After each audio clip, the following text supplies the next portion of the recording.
কখন থেকে তেলটা নিয়ে বসে আছি আমার চুলে একটু মাখার জন্য। সেই কোন সকালে মাকে বলেছিলাম আমার চুলে একটু তেল লাগিয়ে দিও তো, কিন্তু মা তো আমার কোনো কথাই শুনলো না। সারাক্ষণ তার শুধু কাজ আর কাজ। এত কাজ করে কি করবে?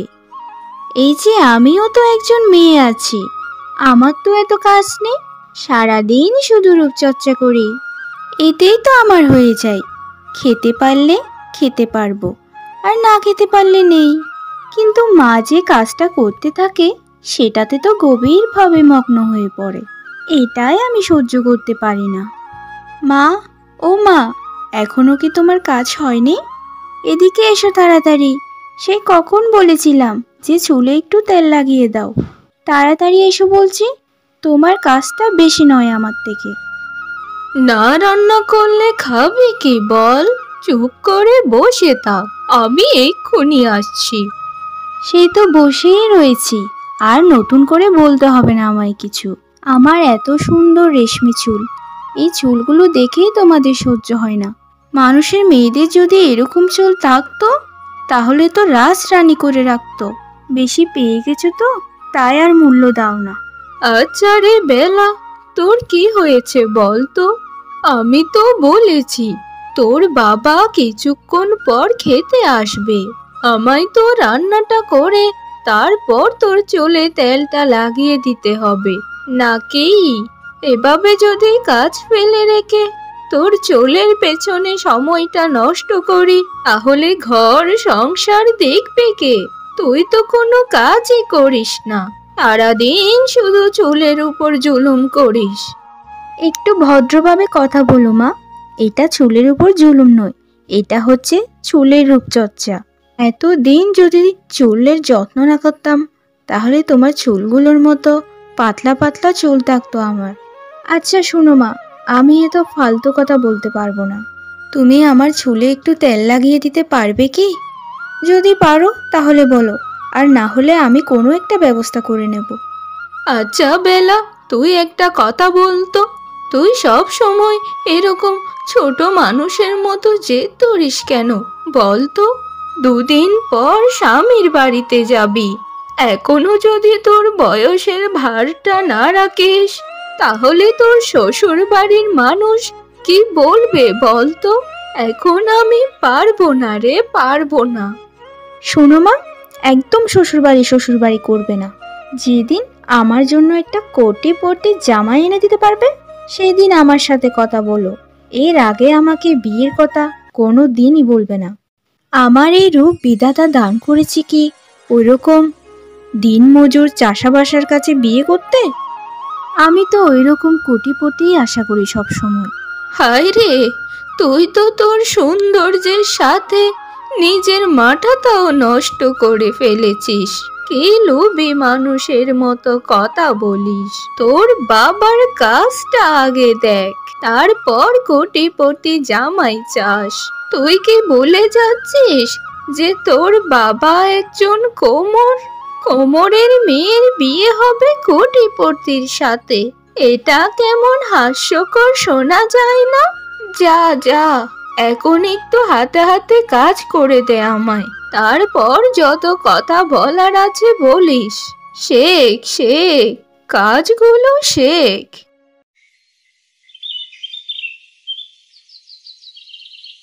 আচ্ছা তোমার কি হয়েছে বলো তো? এরকম কাজ থেকে ফিরে এসে গা হাত পা ছড়িয়ে দিলে যে, শরীরটা খারাপ লাগছে নাকি তোমার? আমাকে বলো তো একটু। আরে না না গিন্নি, আমার শরীর তো ঠিকই আছে। আজকে জানো, একটা মাটির হাঁড়ি পাতিলও বিক্রি হলো না। খুব খারাপ লাগছে গো গিন্নি। সংসারটা যে কিভাবে চলবে কিছুই বুঝতে পারছি না। এভাবে যদি দিন দিন বিক্রি না হয় হাঁড়ি পাতিল, তাহলে তো আমার কোমরের ব্যবসা লাটে উঠবে। জানি না গো, জানি না ভবিষ্যতে যে কি হবে। মেয়েটাকে যদি বিয়ে দিতে পারতাম তাহলে একটা কথা ছিল, দুজন বুড়ো বুড়ি পড়ে থাকতাম খেয়ে না খেয়ে। এ রে, বিয়ের কথা বলতেই একটা কথা মনে পড়ে গেল। তোমায় তো একটা কথা বলতে ভুলেই গেছি। কি এমন কথা যে কথাটা বলতে ভুলে গেলে, বলো তো একটু। আর বলো না গিন্নি, আজকে কানু ঘটকের সাথে দেখা হয়েছিল আমার মেয়ের জন্য। সে নাকি একটা খুব ভালো সম্বন্ধ পেয়েছে। ছেলেরা খুব উচ্চ বংশ পরিবারের, একদম কোটিপতি যাকে বলা যায়। এখন সমস্যা হচ্ছে যে ছেলের মাথায় চুল নেই। আরে কি বলো তুমি, ছেলের মাথায় চুল নেই সেটাতে সমস্যা কি? ছেলেটা যদি ভালো পরিবারের হয়, আমার মেয়েটাকে সুখী রাখে, তাহলেই তো হবে। চুল দিয়ে কি হবে বলো তো? আর সব মানুষ কি সব দিকে সমান থাকে? নিখুঁত মানুষ তো এই পৃথিবীতে নেই গো। এই পুরো পৃথিবীর মানুষের কোনো না কোনো দিক দিয়ে একটা না একটা খুঁত আছেই। হ্যাঁ গিন্নি, এটা তুমি একদম ঠিক কথাই বলেছ। কিন্তু আমার ভয় তো আমাদের মেয়েটাকে নিয়ে। সে কি এই বিয়েটা করতে রাজি হবে? কারণ তুমি জানোই তো গিন্নি, আমাদের মেয়েটা একটু অন্যরকম, একটু রাগী, জেদি, চঞ্চল স্বভাবের। চলো একটা কাজ করি, আমাদের মেয়েকে গিয়ে সবকিছু খুলে বলি। তাই চলো গিয়ে দেখি, তাকে বলে ভালো মতো।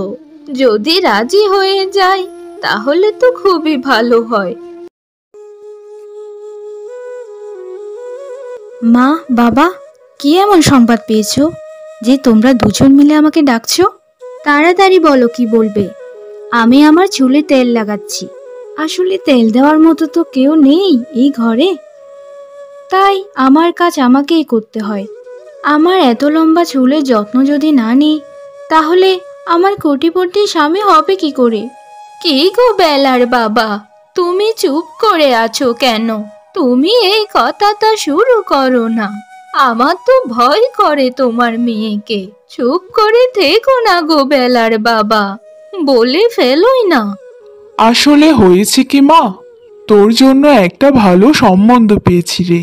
ছেলেরা খুব ভালো পরিবারের, একেবারে বলতে গেলে কোটিপতি। তা তোকে আমরা বিয়ে দিতে চাই মা। তুই কি রাজি আছিস এ বিয়েতে? তাদেরকে দেনা পাওনা কিছুই দিতে হবে না। তোর পা থেকে মাথা অবধি শুধু সোনার গয়না দিয়ে মুড়িয়ে দিবে। সবাই রাজি আছে, শুধু তুই যদি রাজি থাকিস তাহলে আগামীকালকে তোকে দেখতে আসবে। সেটা তো বুঝলামই, কিন্তু ছেলে সম্পর্কে তো কিছু বললে না। তা ছেলে দেখতে কেমন, গায়ের রং কেমন, উচ্চতা কতটুকু, মাথায় চুলের পরিমাণ কেমন, এইসব আগে বলো। সব ছেলেদেরই তো মোটামুটি টাকা আছে, কিন্তু সুন্দর ছেলে কোথায় পাবো? হয়েছে কি মা, ছেলে খুবই সুন্দর, আর ছেলে উচ্চতায়ও অনেক। তবে একটা সমস্যা আছে, ছেলের মাথায় নাকি চুল কম, বা একেবারে নেই বললেই চলে। আচ্ছা মা, একটা কথা বল আমাকে, চুল দিয়ে কি হবে বল তো? মানুষের মন মানসিকতাটাই বড়। এই সংসারে টানাপোড়েন সম্পর্কে তুই তো জানিসই মা। সংসারটা চালাতে তোর বাবা কত হিমশিম খায়। তুই রাজি হয়ে যা মা, রাজি হয়ে যা, আমাদের অনুরোধ রইল। শোনো মা, তোমাদের সংসারে কেমন টানাপোড়েন সেটা তো আমার দেখার বিষয় না। তবে ছেলে পক্ষকে কাল আসতে বলো। যদি আমার পছন্দ না হয় তাহলে কিন্তু খুব খারাপ হয়ে যাবে, আর যদি পছন্দ হয় তাহলে ঠিক আছে। যাই করিস না কেন মা, তোর বাবার সম্মানের কথাটা একটু চিন্তা করেই করিস। তুই তো জানিসই মা, তোর বাবা আর আমি দিনের পর দিন না খেয়ে থেকেছি, কিন্তু কারো কাছে কোনোদিন হাত পাতিনি। এই গ্রামে আমাদের একটা সম্মান আছে মা। আচ্ছা ঠিক আছে, ঠিক আছে, এত কিছু বলতে হবে না, আমি জানি সব। এখন আমাকে তাড়াতাড়ি দুটো খেতে দাও তো। খালি পেটে এত কথা বলতে আমি পারবো না তোমাদের সাথে।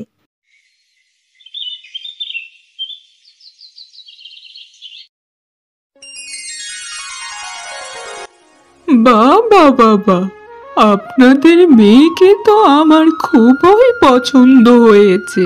এরকম লম্বা চুলের মেয়ে আমি কোনো দিন দেখিনি। কত সুন্দর আপনার মেয়ে, কত সুন্দর করে গড়ে তুলেছেন। এরকম একটা মেয়েই তো আমার ছেলের জন্য সারা জীবন কল্পনা করেছি। শুনুন দাদা, আপনাকে কিন্তু এখন থেকেই আমি বেয়ান মশাই বলে ডাকবো। আর শুনুন, বৌমার যাবতীয় যা যা খরচ দরকার এখন থেকে আমরা সবকিছু চালাবো। বিয়ের পর যা যা লাগে সব নির্দ্বিধায় চাইবে আমাদের কাছে। আমাদের মেয়েকে আপনাদের খুব পছন্দ হয়েছে শুনে আমার খুব খুশি লাগছে। আসলে আপনাদের মন মানসিকতা কত ভালো যে নিজের বৌমাকে নিজের মেয়ের মতো দেখতে চান। এরকম ভালো শাশুড়ি এই যুগে পাওয়া দুষ্কর। ঠিক আছে বেয়ান মশাই, আর আমাকে বলতে হবে না। আমি এখন আমার বৌমা মানে মেয়ের সাথে কথা বলবো একটু। মা, তোমার কি আমার ছেলেকে দেখে পছন্দ হয়েছে? হয়ে থাকলে আমায় বলো মা, নির্দ্বিধায় তুমি বলতে পারো। আমি তো শুধু আপনাদের কথাগুলো এতক্ষণ শুনছিলাম। আচ্ছা, একটা কথা বলুন তো, আপনাদের দুটো পয়সা আছে বলে আমার সাথে পাঙ্গা নিচ্ছেন? আপনাদের ওই হুতুম প্যাঁচার মতো ছেলেকে আমার ঘাড়ে চাপিয়ে দিতে চাইছেন? আপনাদের টাকা থাকা সত্ত্বেও আপনাদের সাথে আমার কোনো দিনও মিল পড়বে না। কারণ কি জানেন? কারণ আমি দেখতে অনেক সুন্দরী, আর আমার চুল অনেক লম্বা। আর আপনার ছেলের দিকে তাকিয়ে দেখুন না, দেখে মনে হচ্ছে যেন নেড়ে একটা বাদর। হা হা হা হা, কি বিচ্ছিরি দেখতে আপনার ছেলে। আপনি ভাবলেন কি করে এরকম একটা ছেলেকে আমি বিয়ে করব? শুনুন, আমার মতো রূপবতী আর রেশমি চুলের মেয়েকে আপনার ছেলে কোনো দিনই পাবে না। আপনারা বরং একটা কাজ করতে পারেন। আপনাদের তো অনেক টাকার গরম, তাই তো? কোনো অনাথ ফকির মেয়েকে বিয়ে করে আনলে তো হয়, তাহলেই তো লেটা চুকে যায়। একেবারে জাতে জাতে মিল। শুনুন, আপনারা আপনাদেরকে চূড়ান্ত অপমান করার আগেই আমাদের বাড়ি থেকে বেরিয়ে যান। আর একটা কথা শুনে রাখুন, আমি বিষ খেয়ে মরে যাব, তবুও আপনাদের সংসারের বউ হব না। ছি দাদা, আপনার মেয়ের সৌন্দর্য দেখে ভেবেছিলাম তার মনটাও বুঝি সুন্দর হবে। কিন্তু দাদা, আপনারা তো ব্যর্থ এরকম একটা বেয়াদব মেয়েকে জন্ম দিয়ে। মানুষকে তো মানুষ বলে সে গণ্য করে না, তুচ্ছ তাচ্ছিল্য করতে থাকে। এরকম মেয়েকে বৌমা হিসেবে যদি আমার বাড়িতে নিয়ে যায় তাহলে তো একে একে সবাই মারা পড়বে। দরকার নেই আমাদের। শুনুন দাদা, আপনাদের মেয়ের অপমান আমরা কোনো দিনও ভুলবো না। মানুষকে তো মানুষ এভাবে অপমান করে না, যেভাবে আপনার মেয়ে আমাদেরকে করেছে। আমরা এখন আসি দাদা, আমাদেরকে আটকানোর চেষ্টাও করতে যাবেন না। আমি তোর মতো মেয়ের বাবা? এটা বলতেও আমার লজ্জা করছে। এই মানুষগুলোর সামনে আমার সম্মানটা নিয়ে ছিনিমিনি খেলতে তোর একটুও বাতলো না? তোর কিসের এত অহংকার? হ্যাঁ, কিসের এত অহংকার? এরকম একটা পরিবারের বউ হিসেবে যদি তুই যেতে পারতিস তাহলে তো তোর কপালটা খুলে যেত, সারা জীবন পায়ের উপর পা তুলে খেতে পারতিস। শোনো বাবা, বিয়ে করে কিন্তু তুমি সংসার করবে না, সংসার তো আমি করব। তাই আমার যাকে পছন্দ আমি তাকেই বিয়ে করব। আমি চাই সে আমার মতোই সুন্দর থাকবে। টাকা পয়সা তো পাই সবারই আছে, কিন্তু সৌন্দর্য কয়জনের আছে বলো?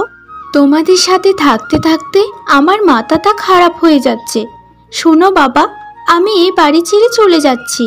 আমার যে দিক দিয়ে মন চায় আমি সেই দিক দিয়ে চলে যাব। আমাকে খোঁজার চেষ্টাও করবে না।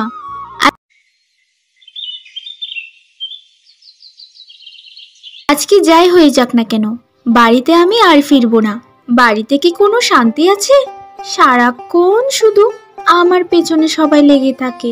কেন? হ্যাঁ কেন? আমি সুন্দরী বলে আমাকে কেন সবাই দেখতে পারে না?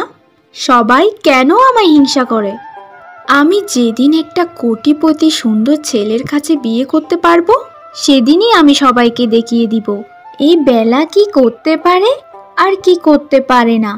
আর ততদিন পর্যন্ত শুধু আমায় অপেক্ষা করতে হবে, তারপর যা করার ঠান্ডা মাথায় করতে হবে। বাবা বাবা, কত সুন্দর চুল মেয়েটির! এত সুন্দর চুল আমি জীবনেও দেখিনি। ইস, আমি যখন ওর বয়সে ছিলাম তখনও আমার এরকম রেশমি ঘন কালো চুল ছিল। ভাবতেই কেমন যেন লাগছে। যদি ওর চুলগুলো একটু ধরতে পারতাম তাহলেই খুব ভালো লাগতো। যাই যাই, একটু গিয়ে ওকে বলি, যদি ওর চুলগুলো একটু আমায় ধরতে দেয় তাহলে আজকের দিনটা খুব ভালো যাবে। ছোটবেলার কথা খুব মনে পড়ে গেল। এই যে শুনছো, রেশমি চুলের মেয়ে, ও রেশমি চুলের মেয়ে, তোমার চুলগুলো একটু হাত বোলাতে দেবে আমায়?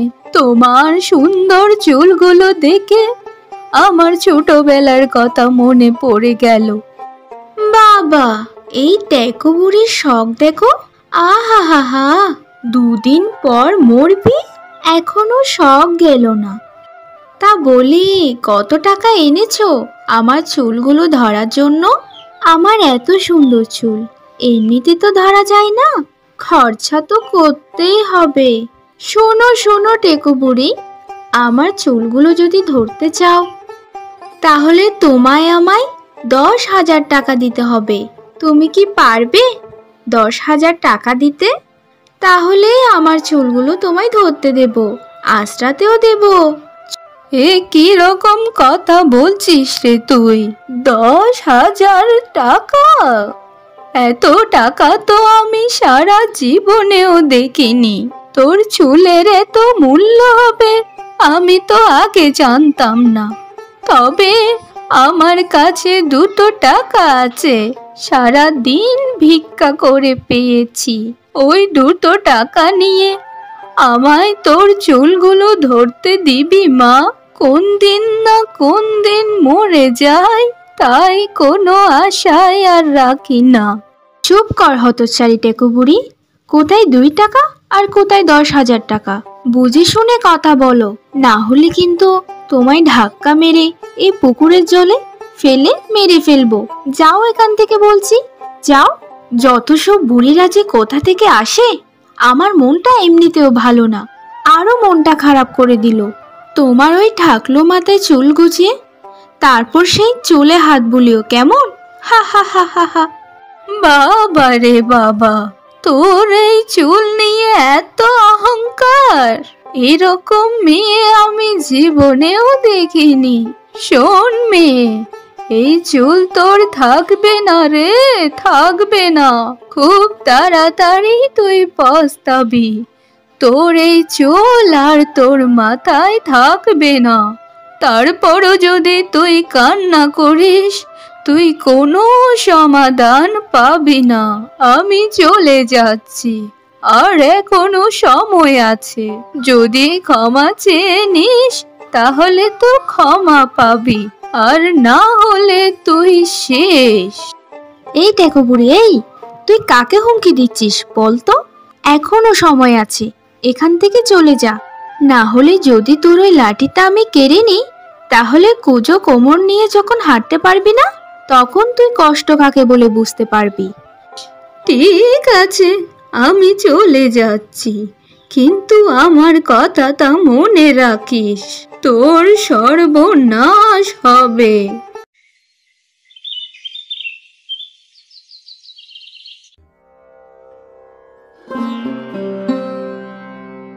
না, হায় হায় রে, আমার মাথার চুল কোথায় গেল? হুট করে ঘুম থেকে উঠে দেখি একটা চুলও নেই। সব উড়ে গেল কি করে মা বাবা? বলো না বলো, আমার এত সুন্দর চুলগুলো কোথায় গেল? আমার এত সুন্দর চুল, আমি আমার চুল ছাড়া বাঁচবো কি করে? আমার এত বড় সর্বনাশটা কে করলো? কে করলো? আমার চুলগুলো এনে দাও, তোমরা এনে দাও, না হলে কিন্তু আমি মরে যাব। তোর এই চুলগুলো নিয়ে তুই যা শুরু করেছিলি সেটার প্রাপ্য শাস্তি তুই পেয়ে গেছিস। আমি তো জানি না, তবে আমার মন বলছে তোকে তো কেউ একজন অভিশাপ দিয়েছে। সে অভিশাপের ফলই তুই পেয়েছিস। এখনো সময় আছে, সব কিছু ছেড়ে ছুড়ে ক্ষমা চা বিধাতার কাছে, তাতে যদি তোর চুলগুলো একটু গজায়। হ্যাঁ রে মা, তোর মা একদম ঠিক কথাই বলেছে। সব হিংসা বিদ্বেষ ছেড়ে বিধাতার কাছে তুই ক্ষমা চা, বিধাতা নিশ্চয়ই তোকে ক্ষমা করে দিবে। তোর মাথায় আবারও চুল গজাবে। আর জীবনেও কিছু করব না মা বাবা, আমাকে ক্ষমা করে দাও। আমার চুল, আমার চুল ফিরে আয়, আমার চুল ফিরে আয়। আরে পারুল, তুই পুকুর ঘাটে? আর তোকে আমি তোর বাড়িতে গিয়ে খুঁজে এলাম। তোকে তো খুব দরকারি একটা কথা বলার ছিল রে। কি রে শিমুল, কি হয়েছে তোর? তোর চোখ মুখ এরকম লাগছে কেন রে? তোর কি কোনো সমস্যা হয়েছে? হয়ে থাকলে আমায় বলতে পারিস। কি রে শিমুল, কথা বলছিস না কেন? বল না, আমি তো তোর একমাত্র বন্ধু। আমায় যদি না বলিস তাহলে কাকে বলবি বল?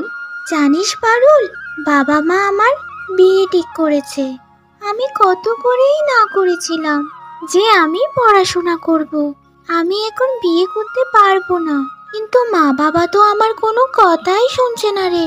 তারা বলছে তারা অনেক গরিব, তাই মেয়েকে পড়াশোনা আর করাতে পারবে না। এখন আমি কি করব পারুল? তুই আমায় একটা বুদ্ধি দে। কি বলছিস কি তুই? তোর বিয়ে হবে মানে?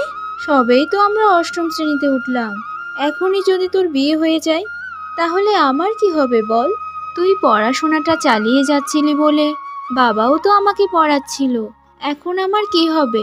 আর তুই না বলেছিলি তুই অনেক দূর পর্যন্ত পড়াশোনা করবি? তোর বাবা মাকে তুই একটু বোঝাতে পারলি না বল? পারুল, তুই তো জানিসই আমাদের সংসারের কি অবস্থা এখন। আমার দ্বারা আর পড়াশোনা হবে না রে পারুল। আগামীকালকে আমায় দেখতে আসবে। তোর সাথে আর বোধহয় দেখা হবে না। তোকে বন্ধু হিসেবে একটা কথাই বলতে পারি, তোর বাবাও যদি তোকে বিয়ে দিয়ে দিতে চায় তাহলে তুইও বিয়ে করে নিস।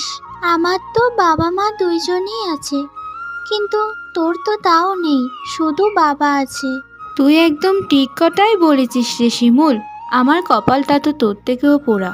তুই তো তবুও তোর দুঃখের কথা তোর মায়ের কাছে বলতে পারিস, কিন্তু আমাকে দেখ, আমি তো কারো কাছেই বলতে পারি না। আচ্ছা যাই হোক, তোর নতুন জীবনের জন্য শুভকামনা রইল। ঠিক আছে রে পারুল, তাহলে আমি বাড়িতে চলে যাই। মা আবার অনেক চিন্তা করবে, এমনিতেই এসেছে, অনেকটা দেরি হয়ে গেল। আচ্ছা শোন, বিয়ের পর যদি বাড়িতে আসিস তাহলে কিন্তু আমার সাথে দেখা করিস। তুই হলি আমার সেই ছোটকালের বন্ধু, তোকে তো কোনো দিনও ভুলতে পারবো না। চলে যা তুই, আমি এক্ষুনি চলে যাব। থালা বাসনগুলো মেজেই। আচ্ছা ঠিক আছে রে পারুল, তাহলে আমি এখন যাই। আর শোন, তোকে একটা কথা বলি, তোর বাবা যাই বলে তাই কিন্তু শুনিস, এতেই তোর ভালো হবে। গুরুজনদের কথা সবসময় মান্য করতে হয়।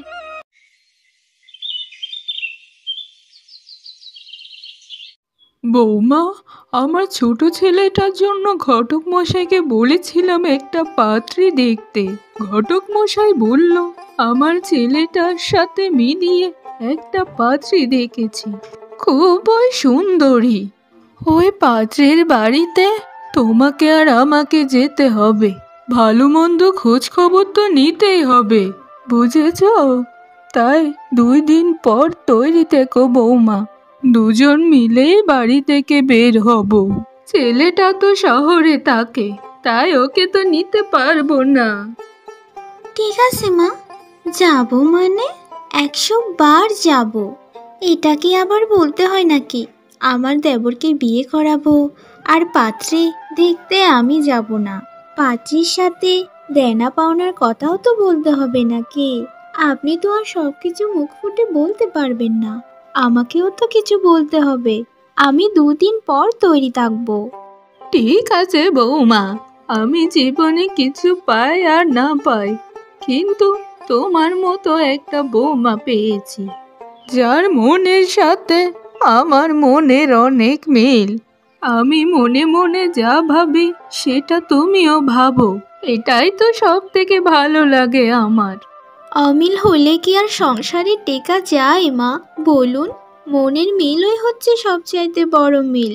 কিন্তু দেখুন মা, আমাদের মধ্যে এত মিল থাকা সত্ত্বেও আপনার বড় ছেলে আমাকে তো 2 চোখকেই সহ্য করতে পারে না। ওর সাথে কথা আছে, ও কাকে সহ্য করতে পারবে আর কাকে সহ্য করতে পারবে না সেটা ওর ব্যাপার। তোমাকে তো আমার বড্ড পছন্দ, তাই তুমি আমার সাথেই থাকবে। ওরা হচ্ছে সত্যবাদী, ওদের সাথে কথায় কাজে কোনোটাতেই পারবে না তুমি। তা আপনি ঠিকই বলেছেন, কিন্তু মা, আপনার ছোট ছেলেও তো বড় ছেলের মতো। আমরা যেটা করতে চাচ্ছি সেটা যদি আপনার ছোট ছেলে জানতে পারে, তাহলে কিন্তু একটা তুলকালাম কাণ্ড বাঁধিয়ে ফেলবে। খুব সাবধানে কাজ করতে হবে আমাদের। মা পারুল, তোর সাথে আমার কিছু কথা ছিল। তুই যদি অনুমতি দিস তাহলে কথাগুলো বলতে পারি। আরে বাবা, বলো না কি কথা। আমি তো তোমার সব কথা শোনার জন্য প্রস্তুত আছি। তুমি আমায় না বললে আর কে আমায় বলবে বলো তো বাবা? মায়ের মৃত্যুর পর তুমিই তো আমার সব খেয়াল রেখেছো বাবা, কোলে পিঠে করে মানুষ করেছো। হ্যাঁ রে মা, তুই আমার লক্ষ্মী একটা মা। শোন মা, প্রত্যেক বাবার একটা স্বপ্ন থাকে যে তার মেয়েকে নিজের হাতে বিয়ে দিবে। অন্য বাবাদের মতো আমিও ঠিক একই স্বপ্ন দেখি, যেন আমার মেয়েটাকে একটা ভালো করে বিয়ে দিতে পারি। শোন মা, রঘু ঘটক একটা ভালো সম্বন্ধ এনেছে তোর জন্য। ছেলে শহরে থাকে, খুব ভালো পরিবারেরই ছেলে। তুই যদি সম্মতি দিস তাহলে আমি কথাটা এগোতে পারি। তবে একটা কথা আগেই বলে রাখি মা, তুই যদি বিয়েটা করিস তাহলে সব থেকে বেশি খুশি আমিই হব। এসব তুমি কি বলছো বাবা? আমি তো সবেমাত্র 8ম শ্রেণীতে পড়ছি। 10ম শ্রেণী পাশ করে তারপর না হয় বিয়ের কথা ভাববো, কিন্তু এত তাড়াতাড়ি বিয়ে? আমি তো কিছুই বুঝতে পারছি না বাবা। কিন্তু শোনো বাবা, পরিবার যদি আমার মনের মতো হয় তবেই আমি সেই বিয়েতে রাজি হব। না হলে জানোই তো বাবা, আজকালকার সম্পর্কগুলো কেমন যেন, শুধু বিচ্ছেদ আর বিচ্ছেদ। কারণ পরিবারগুলো যদি ভালো না হয় তাহলে তোমার মেয়ে কোনো দিন সুখে থাকতে পারবে না বাবা। সে ঠিক আছে মা, তবে একটা কথা তোকে বলে রাখি অগ্রিম, পাত্রপক্ষ তোকে 2 দিন পরই দেখতে আসবে। তাদের কথায় আবার কোনো তর্ক করিস না, এতে তারা আবার কিছু মনে করতে পারে, বুঝেছিস? মুখটা একটু দয়া করে চুপ রাখিস। আমি তো জানি মা, তুই অনেক প্রতিবাদী একটা মেয়ে। যাই শুনিস না কেন, এক কান দিয়ে শুনে আরেক কান দিয়ে বের করে দিস। আচ্ছা বাবা, ঠিক আছে, আমি কিছুই শুনবো না তাদের কথা। কিন্তু বাবা, তুমি তো জানোই আমি ছোটবেলা থেকেই অন্যায়কে সহ্য করতে পারি না। অন্যায়কে যারা প্রতিবাদ না করে মেনে নেয় তারাই হচ্ছে সব থেকে বড় অপরাধী। তবে তারা যদি কোনো অন্যায় না করে তাহলে আমি কোনোদিন তাদেরকে কিছু বলবো না। এটা তুমি নিশ্চিন্তে থেকো বাবা। ঠিক আছে আমার লক্ষ্মী মা, তুই এখনই খাবারটা রান্না করে ফেল মা। আমি হাত মুখগুলো ধুয়ে খাবার খাবো। আমার আবার আজকে অনেক দূরে কাজে যেতে হবে। আস্তে আস্তে আবার সন্ধেও হতে পারে। তুই ঘরের দরজা জানলাগুলো বন্ধ করে ভেতরে বসে থাকিস মা। বাবা বাবা, মেয়ের চেহারাটা তো দারুণ দেখতে। না না, ঘটক মশাই যেরকম বলেছিলেন মেয়েটা দেখছি তার থেকেও বেশি সুন্দরী। মেয়েকে আমাদের খুবই পছন্দ হয়েছে। এরকম মেয়ে আমরা কোথায় পাবো? এরকম চুল, তেমনই চোখ মুখ, এত সুন্দর। তা মেসোমশাই, আপনার মেয়েকে তো আমাদের খুবই পছন্দ হয়েছে। আপনিও আশা করি সব কিছু জানেন ছেলের সম্পর্কে। আমার দেবর কিন্তু অনেক ধনী, সে শহরে বড় একটা চাকরি করে। আপনার মেয়েকে তো খুব সুখেই রাখবে। আমার ছেলে তো লাখে একটা, শহরে চাকরি করে বলে ছুটি পাইনি, তাই আসতে পারিনি। তাই আমরা দুজনেই এসেছি। পাকা কথাটা সারবার জন্য। তা মশাই, বিয়ের কথাটা তো এগোতে পারবো, যদি আপনি অনুমতি দেন তো। আমি অনেক খুশি হয়েছি দিদি, এটা শুনে যে আপনাদের আমার মেয়েকে খুব পছন্দ হয়েছে। আপনাদের সাথে সম্পর্ক তৈরি করতে আমি আগে থেকেই তৈরি ছিলাম। আমি রাজি আছি এই বিয়েতে। আমার মেয়েকে যা জিজ্ঞাসা করবার জিজ্ঞাসা করে নিন। জিজ্ঞেস তো আর আমি করতে পারবো না, সেটা আমার বড় বউ জিজ্ঞেস করবে। আমি বাপু বুড়ি মানুষ, অত শত বুঝি না। তা মশাই, আপনাদের বাড়িঘরের এই অবস্থা কেন? বাড়িঘর পাকা না করে এরকম কাঁচা বাড়ি কেন আপনাদের? কি আর বলবো দিদি, আমরা তো ওরকম ধনী নই। আমার ঘিন্নি মারা যাবার পর মেয়েটাকে খুব কষ্ট করেই মানুষ করেছি, তাই তো টাকা পয়সা সেরকম জমাতে পারিনি। মেয়েটার পড়াশোনার পেছনেই খরচ হয়ে গেছে, আর খাওয়া দাওয়ার কথা তো বাদই দিলাম দিদি। সে ঠিক আছে, আমাদের এত দেখার বিষয় নয়। আমরা যা চাই তাই পেলে হবে, এত বাড়তি কথা বলে কোনো লাভ নেই। বৌমা, মেয়েকে যা জিজ্ঞাসা করার আছে জিজ্ঞাসা করে নাও, চুপচাপ বসে আছো কেন? তা শোনো মেয়ে, তোমার পড়াশোনা কত দূর? ঠিকমতো পড়াশোনা করেছিলে তো, নাকি পড়াশোনার নাম করে শুধু ঢ্যাং ঢেঙিয়ে ঘুরে বেরিয়েছো? না দিদি, আমি তো ঠিকমতোই পড়াশোনা করেছি। আমি তো অষ্টম শ্রেণী পর্যন্ত পড়াশোনা করেছি। আপনি তো নিশ্চয়ই জানেন আমাদের পরিবারের অবস্থা এতটাও সচল নয়, তাই বাবার সামর্থ্যের উপরেই পড়াশোনাটা চলছিল আমার। তা ঠিক আছে, তবে রান্না বান্না কিছু পারো নাকি শুধু বসে বসেই খেতে জানো? আমাদের বাড়ি কিন্তু বিশাল বড়, এখানে অনেকজনের রান্না বান্না করতে হবে তোমাকে। বিধাতার দয়ায় আমি তো সব রান্না বান্নাই করতে পারি। ছোটবেলায় মা মারা গিয়েছিল, যার পর থেকে আমি একাই সকল কাজকর্ম আর রান্না বান্না করেছি সংসারে। তাই মানুষ আমায় সব কিছুতে হারাতে পারলেও রান্না বান্নায় কোনোদিন হারাতে পারবে না। আমি তো একাই অনেকজনের রান্না করতে পারি, এতে কোনো সমস্যা নেই। আর শোনো মেয়ে, বিয়ের পর কিন্তু আমাদের সাথেই থাকতে হবে তোমাকে, আর তোমার স্বামী কিন্তু শহরে থাকবে, বুঝেছো? তাই শহরে নেওয়ার জন্য তোমায় এত জোর জবরদস্তি করা যাবে না তোমার স্বামীকে। আমরা যা বলবো তাই তোমাকে শুনতে হবে, এতে কোনো সমস্যা নেই। আপনাদের সাথে থাকতে পারলেও আমার শান্তি। পরিবারের সাথে থাকাটাই হচ্ছে সব থেকে বড়। এর থেকে বড় আর কি হতে পারে বলুন? সব তো ঠিকই আছে, মেয়েকে মোটামুটি পছন্দ হয়েছে আমাদের। এখন শুনুন দাদা, আসল কথাতেই আসি। ছেলেকে তো আর এমনি এমনি আপনার মেয়ের কাছে বিয়ে দেব না। আমার ছেলেরও তো কিছু চাহিদা আছে, ওই চাহিদাগুলো পূরণ করলেই তবে আমি আমার ছেলেকে আপনার মেয়ের কাছে বিয়ে দেব, এর আগে নয়। আমরা কিন্তু যৌতুক নেবার পক্ষে নই, তবে ছেলের চাহিদা বলে কথা। এই কেমন ব্যবহার রে বাবা? বলছে আবার ছেলেকে কিছু দেওয়ার জন্য, আবার বলছে যৌতুক নেবে না। এটা তো হচ্ছে দুমুখ ও সাপের মতো কথা, এক মুখে দু কথা বের হচ্ছে। শেষ পর্যন্ত কি হয় সবটা দেখি, তারপর। ঠিক আছে দিদি, আপনাদের কি কি চাহিদা একটু দয়া করে আমাকে বলুন। আমার একমাত্র মেয়ের জামাইকে আমি একটুও কম দিব না। তার যা চাই তাই দেবার চেষ্টা করব, আমার সর্বোচ্চ বিক্রি করে হলেও।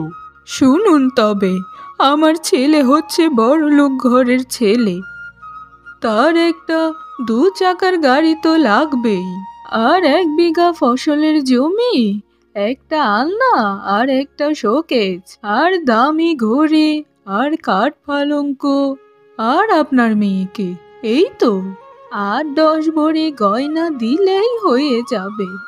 আমাদের আর কোনো চাহিদা নেই। আপনার কি মাথা খারাপ হয়ে গেছে নাকি? এত কিছু চাইছেন, আবার বলছেন আমাদের কোনো চাহিদা নেই।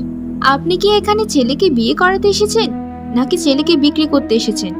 শুনুন, আমার বাবা এত ধনী নয় যে আপনাদের সকল চাহিদাই আমার বাবা পূরণ করতে পারবে। চুপ কর মা, তোকে না বলেছিলাম গুরুজনদের সামনে কথা বলিস না? তাও তুই কথা কেন বলছিস? আমি তো তোর বিয়ে দিতে চাই। বাবা তুমি চুপ করো। তুমি কি আমাকে ওদের কাছে বিক্রি করে দিতে চাইছো? তুমি কি একটা কথা ভেবে দেখেছো, যারা বিয়ের আগে এরকম ব্যবহার করতে পারে তারা আমার সাথে পরবর্তীতে কি ব্যবহার করতে পারে? শুনুন, আমি একটা কথা বলি, আপনাদের মতো লোভী মহিলাদের ঘরে আমি বউ হয়ে যেতে চাই না। তা চাইতে এটা ভালো হয় আপনার ছেলেকে অন্য কোথাও গিয়ে বিক্রি করুন, যাদের অদেল সম্পত্তি রয়েছে। আমরা কিছু দিতে পারবো না। এ কি রে বৌমা, এটা তো মেয়ে নয় গো, এটা তো সাক্ষাৎ রাক্ষসী। এই মেয়েকে আমার ছেলের বউ করে নিয়ে গেলে তো দুদিনেই আমাদেরকে গিলে খাবে গো। বাবা গো বৌমা, এখান থেকে কেটে পড়ো, এই মেয়েকে আমাদের দরকার নেই। দেখেছো কত বড় বেয়াদব, আমাদের মুখে মুখে তর্ক করছে এখনই। মেয়ে তো ভালোই বানিয়েছেন, দুটো পড়াশোনা করেছে দেখে এত প্রতিবাদী হয়ে উঠেছে। তাই তো আমাদের গুরুজনেরা বলতো মেয়েদেরকে এত বার বাড়াতে নেই। যাই গো যাই এখান থেকে। বাবা, কি হয়েছে তোমার? খাবারটা সামনে নিয়ে বসে আছো, কোনো খাবারই তো মুখে তুলছো না। আমি কি কোনো অপরাধ করে ফেলেছি বাবা? বলো না। মা, তোর জন্য কত ভালো ঘরের একটা সম্বন্ধ এসেছিল, কিন্তু তুই তো বিয়েটা ভেঙেই দিলি। এত কিছু বলার কি কোনো দরকার ছিল? মা বল তো, তুই তো আমার একমাত্র মেয়ে।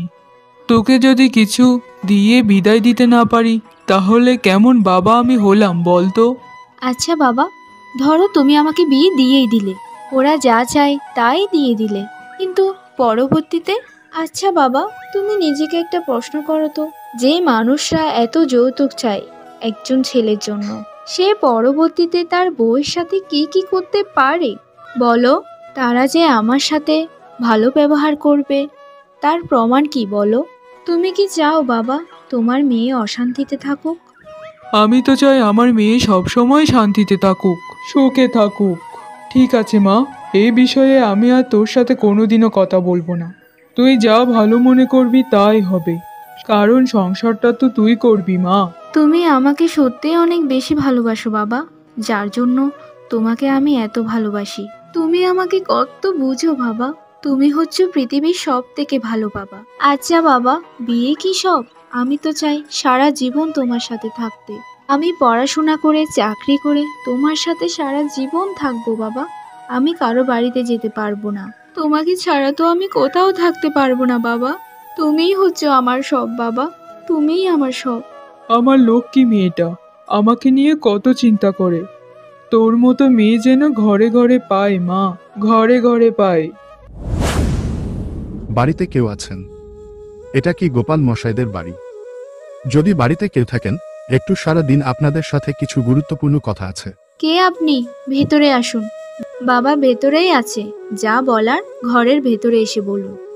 যদি আমি ভুল না করি, আপনি হচ্ছেন গোপাল মশাই আর আপনি পারুল, তাই তো? আপনাদের সাথে আমার জরুরি কথা আছে। হ্যাঁ, ঠিকই ধরেছেন। আমার বাবা গোপাল মশাই আর আমি হচ্ছি পারুল।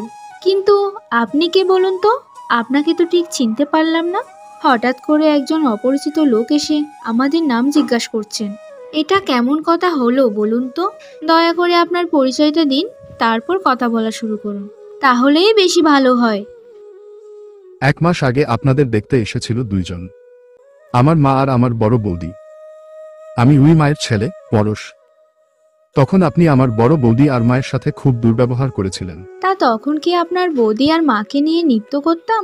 তারা তো আমার গরিব বাবার কাছে যৌতুক চাইছিল, বুঝেছেন? আমি তো কোনোদিনও চাই না এরকম পরিবারে বিয়ে করতে। চলে যান এখান থেকে বলছি, এক্ষুনি বের হয়ে যান বলছি। জানো বাবা, জানো পারুল, আমি সবসময় চাইতাম তোমার মতো একটা মেয়েকে বিয়ে করতে, যে আধুনিক হবে, মনের দিক থেকে ভালো হবে আর যৌতুকের বিরোধী থাকবে। কি বলছো তুমি বাবা? তোমার কথা তো আমি কিছুই বুঝতে পারছি না। একটু যদি বুঝিয়ে বলতে তাহলে বড্ড ভালো হতো। আর তুমি যে এখানে এসেছো সেটা কি তোমার মা জানেন? না বাবা, আমার মা তো জানেন না আমি কালই বিয়ে করব আর পারুলকে শহরে নিয়ে চলে যাব, কারণ পারুলের মতো মেয়ে আমি এই ভুবনে আর পাবো না। ঠিক আছে বাবা, আমি তোমার কথা না হয় মেনেই নিলাম, কিন্তু বাকিটা তো আমার মেয়েই জানে, কারণ আমি আমার মায়ের উপরে কোনো কথাই বলতে পারবো না। মা, তুই কি পরশকে বিয়ে করতে চাস বল? তুই যেটা বলবি আমি সেটাই শুনবো। বাবা, তুমি যেটা বলবে আমি সেটাই করতে রাজি আছি। তুমি যদি চাও আমি ওনাকে বিয়ে করি তাহলে আমি করব। সত্যি বলতে একটা সম্পর্কের মধ্যে বোঝাবুঝিটা সব থেকে গুরুত্বপূর্ণ, যেটা আমাদের মধ্যে মিল রয়েছে।